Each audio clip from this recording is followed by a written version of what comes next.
Valentia. Es mi nombre original. Me lo pusieron los romanos. Significa fuerza, vigor, salud y, por supuesto, valentía. Son esos valores vitales los que nos permitirán afrontar el presente y el futuro con optimismo.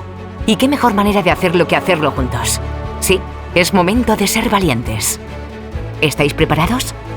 Yo sí. Estoy lista y deseando albergar el próximo Congreso Internacional de la Sociedad Farmacéutica del Mediterráneo Latino 2022, como ya hice en 1980 con la Facultad de Farmacia como anfitriona. Llevo preparándome desde hace 580 años, cuando doña María de Aragón y Sicilia fundó el Colegio de Farmacéuticos de Valencia. Desde entonces me he ido transformando hasta ser lo que soy hoy.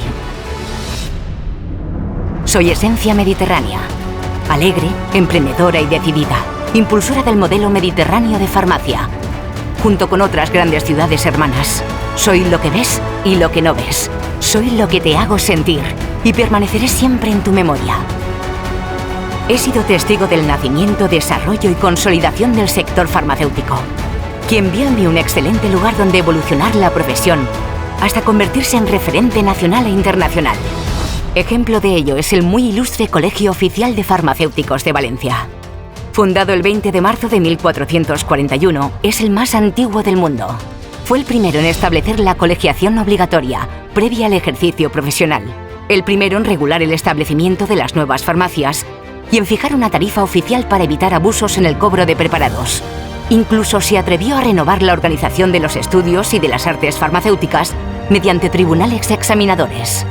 El MICOF ha sabido transformarse. Su nueva sede es un gran espacio vanguardista que cubre las necesidades formativas de los colegiados.